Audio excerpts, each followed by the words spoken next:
Bem, gente, vamos gravar então a nossa aula falando sobre os requisitos extrínsecos, né, preparo e regularidade formal. Vejam, nós continuamos nosso esquema do material escrito, né, escrito inédito para vocês, com bastante objetividade, e os vídeos também complementando a aula. A aula não é formada só pelo material escrito, mas também pelos vídeos e exercícios. É assim que nós vamos fazendo, e esses vídeos, eles têm um tempo, né, digamos, de 10, 15, 20 minutos, né? Às vezes vai ser um pouquinho mais, por quê? Porque o ideal é que vocês assistam sem cansar, né? Especialmente nesse período de tanto estresse e tantos conteúdos, mas sempre visando o aprendizado. Vamos falar então sobre preparo. No material eu digo para vocês que o preparo nada mais é do que o pagamento do recurso. Não só o pagamento, porque se eu pagar e eu não comprovar o pagamento, é como se eu não tivesse pago. Então, por exemplo, se eu vou lá e pago o recurso, eu paguei, está pago, eu interponho, mas eu não junto o comprovante de que eu paguei, o que acontece? É como se eu não tivesse pago. Então, não é só pagar, é pagar e comprovar, né? Até o CPC diz que a guia de pagamento pode estar preenchida errada. Eu diria para vocês o seguinte, que hoje com o processo eletrônico, essas guias elas saem até prontas, né, para pagamento. Antigamente era advogado que preenchia, então eles falam de uma coisa que é um pouco mais, digamos assim, demodê. Então tem que comprovar, então o que a gente geralmente faz? A gente paga e junta lá o comprovante, né, no verso da guia, o comprovante bancário do pagamento do recurso. Se eu não pago o recurso, né, e mesmo intimada para pagar, nós vamos chegar nesse ponto, eu não pago, então acontece o que se chama de deserção, né? A expressão deserção é uma expressão específica para o caso de inadimplência do recurso, né? É um termo específico, assim como preparo também é um termo específico para o caso de pagamento de recurso. Por exemplo, se eu vou pagar a ação, se chama custas, né? Então, esse cuidadinho aí de linguagem que muitas vezes a gente vê que as pessoas não têm, né? Mas vocês, seria bom que já começassem a cuidar mais disso. Bom, quando eu falo de preparo, eu falo lá do artigo 1007 do CPC. O CPC, ele inventou algumas coisas, outras já existiam. Então, eu coloquei para vocês lá uma tabelinha de possibilidades do que pode acontecer com o preparo. E eu coloquei para vocês os recursos que têm preparo, recursos que não têm preparo, pessoas que pagam preparo, pessoas que não pagam preparo. Então, a primeira coisa que eu vou falar para vocês é sobre os recursos que têm ou não preparo. É importante que eu deixe aqui registrado para vocês que a questão do preparo dos recursos, ele depende da legislação, né, de cada judiciário, né, no seu respectivo estado ou âmbito federal. Então, por exemplo, o que a gente sabe que está legislado no CPC? No CPC, os embargos declaratórios, prestem bem atenção, embargos declaratórios, agravo em recurso especial e agravo em recurso extraordinário não tem preparo. Esses por lei. Em tese, os demais têm, e aí depende da legislação, né, de cada judiciário. Então, a apelação tem preparo? Sim. Agravo de instrumento no judiciário estadual tem preparo? Tem. Recurso especial tem preparo? Tem. Extraordinário tem preparo? Sim. Mas aí eu vou chamar a atenção de vocês. Por exemplo, no nosso TJRS, o agravo interno não tem preparo, né? Então, algumas coisinhas assim vão depender da realidade. Mas, assim, a preocupação de vocês e na prova. Na prova, vamos fazer como está no CPC.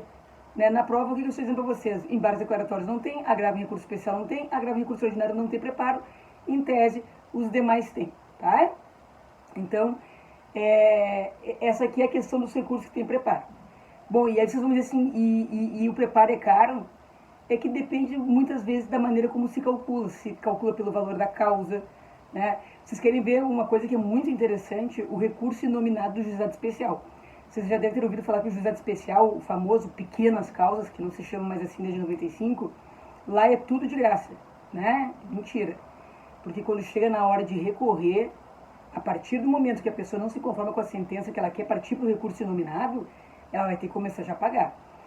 E o preparo do recurso inominado é extremamente caro, né? Por quê? Porque é a soma de tudo aquilo que ela não pagou antes.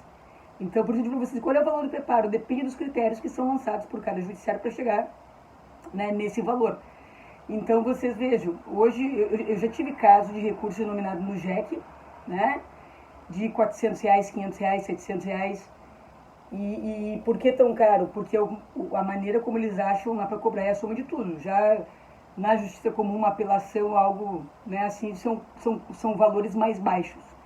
Então, decorando declaratórios, agravo em recurso especial, agravo em recurso ordinário, não tem preparo, tá? Não tem preparo. Os demais, em tese, têm. E quem é que paga e quem é que não paga? Bom, a Fazenda Pública, ela é cheia de prerrogativas, você já deve ter notado. Quem é a Fazenda Pública? A União, os estados, o Distrito Federal, os municípios, suas autarquias, né? E as empresas públicas com função pública são considerados, então, né, como Fazenda Pública. E eles não pagam o preparo. Eles não pagam nada. Né? Essa é a grande verdade. Então, eles não pagam. Muito bem. Quem mais não paga? O Ministério Público. O Ministério Público, ele não paga preparo. Também não paga nada, né? E quem demanda com Defensoria Pública, né? E por quê? Porque como a Defensoria Pública já faz uma triagem digamos, de hipossuficiência, que seria a pobreza, as pessoas que se enquadram no critério de Defensoria Pública, elas em tese já estariam dentro do critério das pessoas que, né, deveriam receber esse benefício pela questão da gratuidade. Também não paga preparo quem tem o benefício da gratuidade de justiça, que as pessoas costumam chamar de AJG, sendo que o nome correto é justiça gratuita ou gratuidade de justiça. Se vocês, né, pedem gratuidade de justiça e lhes é concedido o benefício, né, vocês então não pagam o preparo. É importante salientar que a pessoa pode pedir a gratuidade a qualquer momento, assim como a gratuidade pode ser revogada a qualquer momento também. Né? E se, por exemplo, o juiz revoga na sentença, isso aconteceu com um cliente meu. Nós pedimos gratuidade para ele demandar e ele ganhou a gratuidade. Quando chegou na sentença, o juiz revogou a gratuidade. E o que acontece nesse caso? A gente apela e na preliminar da apelação coloca lá que quer o benefício da gratuidade, que foi anteriormente concedido, que a pessoa continua os requisitos. O que vai acontecer? O tribunal vai avaliar, antes de julgar o próprio mérito da apelação, se a pessoa tem que ganhar ou não a gratuidade. Se entender que não intima para pagar, se entender que vai ganhar a gratuidade, já julga o recurso de apelação. Então, a gratuidade a gente pode pedir, inclusive, na apelação, como eu estou dizendo para vocês. Se eu tenho gratuidade, eu não preciso fazer o pagamento do recurso, tá? Então, quem é que não precisa pagar? Vejam, a Fazenda Pública, o Ministério Público. Quem demanda com Defensoria Pública e os que têm o benefício da gratuidade da Justiça. Esses não precisam efetuar o pagamento, né, do preparo do recurso. Então, já tem um grupinho aí, né, de pessoas que são favorecidas com isso. Agora vamos à questão muito importante. E quais são as possibilidades diante do preparo, o que pode ser feito e o que não pode ser feito. Vejam, o CPC no artigo 1007 vai lá e diz assim, ó, pagou, preparo está feito, parabéns, ok, esse requisito de admissão está ultrapassado. Tá, mas e se eu paguei, olhem bem, e se eu paguei um valor insuficiente? Eu paguei, sei lá, R$90 e era R$100. O CPC diz que, nesse caso, a pessoa será intimada para completar o preparo. Por quê? Porque ele acabou pagando a menos e era um caso de completar. Claro, não é o caso de um recurso que é R$100, a pessoa pagou um. Não. Se a pessoa pagou, fez um preparo incompleto, a pessoa é intimada para completar o preparo. E completando, sem problema nenhum. Tá, e o que acontece se eu não fiz o preparo? Eu não fiz o preparo, mas eu tenho um justo motivo. Eu tenho um justo motivo. Por exemplo, imaginem que daqui a um tempo com essa pandemia os bancos fechem e a pessoa não tenha conta naquele banco onde se faz o pagamento do preparo. Por exemplo, é um preparo na Justiça Estadual que se paga no Banrisul, a pessoa não tem como entrar e fazer pela internet. Tá, e aí o que acontece? Por isso que eu digo, né, é importante se ter contas nesses bancos, por exemplo, a tua Justiça Estadual tem conta no Banrisul, na Federal, eu tenho conta, por exemplo, em todos esses bancos do Banrisul, do Banco do Brasil. Então, a pessoa não tem, né, o aplicativo não tem nada, imagina que os bancos fechem pela pandemia. Pô, mas aí como é que eu vou fazer o preparo? E a pessoa acaba recorrendo, num caso de um plantão, né, e sem fazer o devido preparo. O que acontece?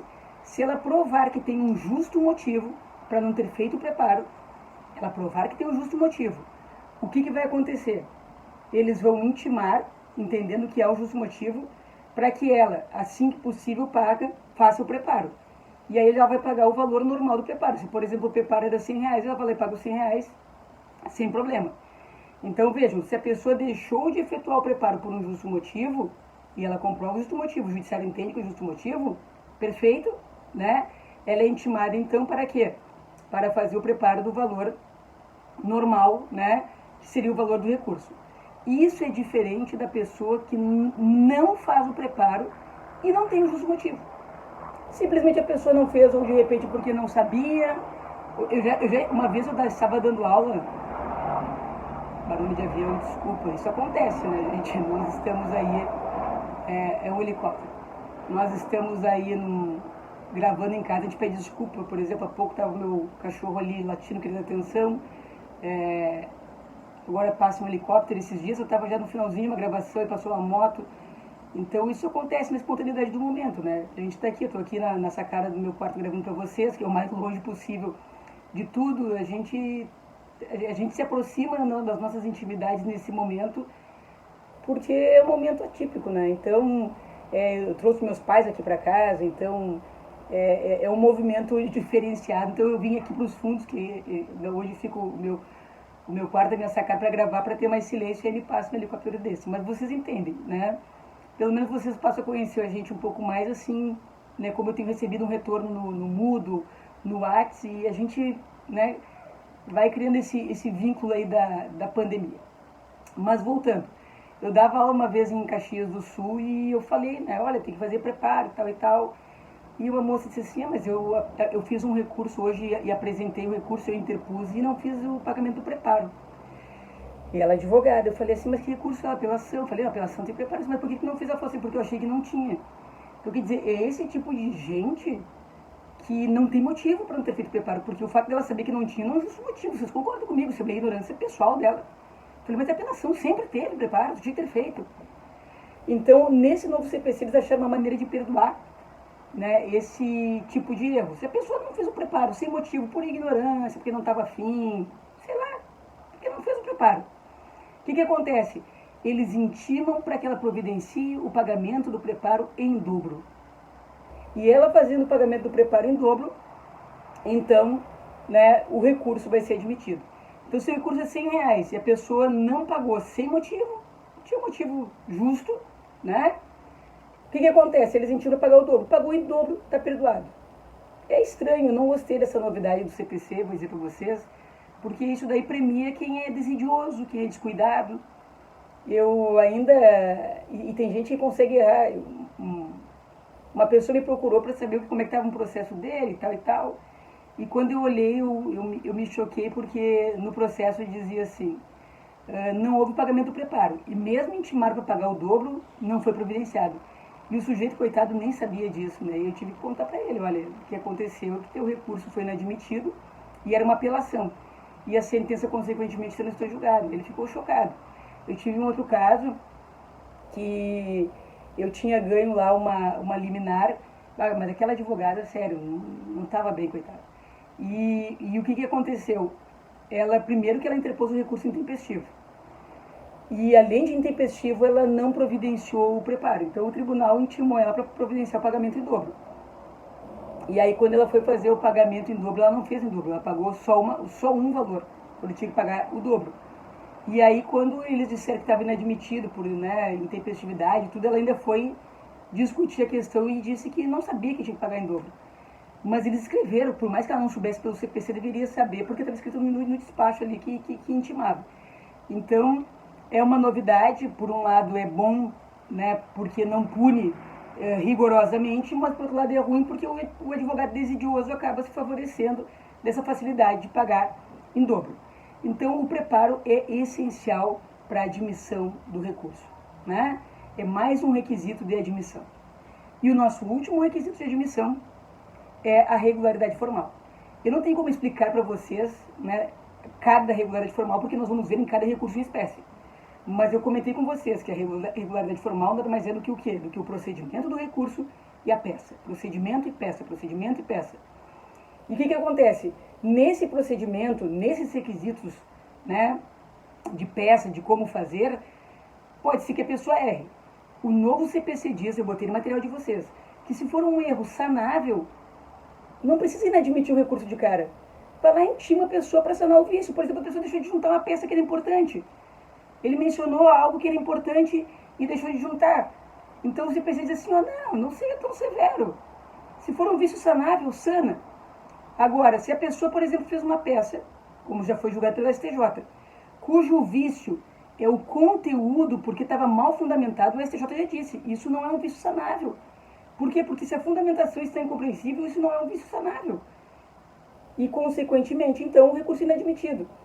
Eu já aleguei, né, por mais de uma vez e funcionou, contrarrazoando o recurso de outras pessoas, do advogado que não fundamenta a decisão recorrida. Porque muitas vezes os advogados, eles, sei lá, se por inocência, preguiça, falta de inteligência, sei lá, ou tudo junto, eles não impugnam a decisão, eles vão lá e copiam o petição inicial, a contestação, o recurso impugna a decisão. Se a pessoa não impugna a decisão, então esse recurso não tem razões recursais. Consequentemente, a peça não tem a formalidade necessária. Então, quando eu falo de regularidade formal, eu falo de procedimento, eu falo de peça. E isso nós vamos ver dentro de cada recurso em espécie. Cada recurso eu explico para vocês. Como é que é o procedimento, gente? Como é que é a peça? Vou explicar para vocês de cada um deles, né, como é que funciona. Então, vocês vejam. Aqui nós encerramos os requisitos de admissão. Nós vimos os requisitos intrínsecos, né, que são cabimento, legitimidade, interesse, inexistência de renúncia, desistência e aceitação. Nós vimos os requisitos extrínsecos: tempestividade, preparo e regularidade formal. E você sabe que se o recurso não passar pelo juiz da admissão, o mérito dele não é julgado. Vejam, o mérito dele não é julgado. Para que ele tenha o mérito julgado, ele precisa passar pelo juízo de admissibilidade. Se ele não passar por esse juízo, o mérito não é julgado. E vocês vejam, né, nessa triagem que se faz no juízo de admissão, quantas coisas são apreciadas e o quanto trabalhoso isso é. E esse trabalho todo, ele é, na verdade, do advogado, né? Porque é ele que providencia o recurso, é ele que providencia o preparo, é ele que cuida da tempestividade, ele que elabora a peça, né? Ele que tem que saber quem é que recorre, qual o recurso correto. E eu comentei com vocês que essa é uma obrigação nossa, enquanto profissionais, de fazer passar por essa fase. Claro, no mérito a gente vai fundamentar fazendo o possível para convencer os julgadores para poder ganhar o recurso, porque eu considero extremamente importante. Mas tem coisas que fogem à nossa alçada, né, quando eu falo de mérito. Por quê? Porque do mérito o julgador pode se convencer, por razões das mais diversas, razões lógicas, razões subjetivas, em julgar pelo provimento ou pelo improvimento do recurso. Mas passar pelo juiz de admissão, isso daí é um dever do advogado. Então eu espero que vocês tenham compreendido essa parte do juízo de admissibilidade. Vejam, né, a nossa próxima aula nós vamos falar sobre princípios, né, dos recursos e em seguida nós vamos entrar nos recursos em espécie e aí vai ficar muito mais interessante para vocês. Por quê? Porque nós vamos começar falando de apelação, né? Aí vocês vão começar a compreender assim, mas isso aqui está caindo a ficha mais diretamente, é uma coisa mais viva, né, do que toda teoria geral um pouquinho cansativa, né, o que eu peço desculpa para vocês. Então, continuamos juntos, muito obrigada. Assistam as aulas, entrem em contato no Moodle, entrem em contato no WhatsApp, eu deixei meu WhatsApp para vocês, né, está lá no aviso, aquele que eu botei um aviso, meu WhatsApp, meu e-mail, Facebook, estou sempre aberto e disponível, né, para a gente dialogar, para tirar as dúvidas de vocês, né, e vencer com sucesso esse momento e sempre aprendendo. Muito obrigada.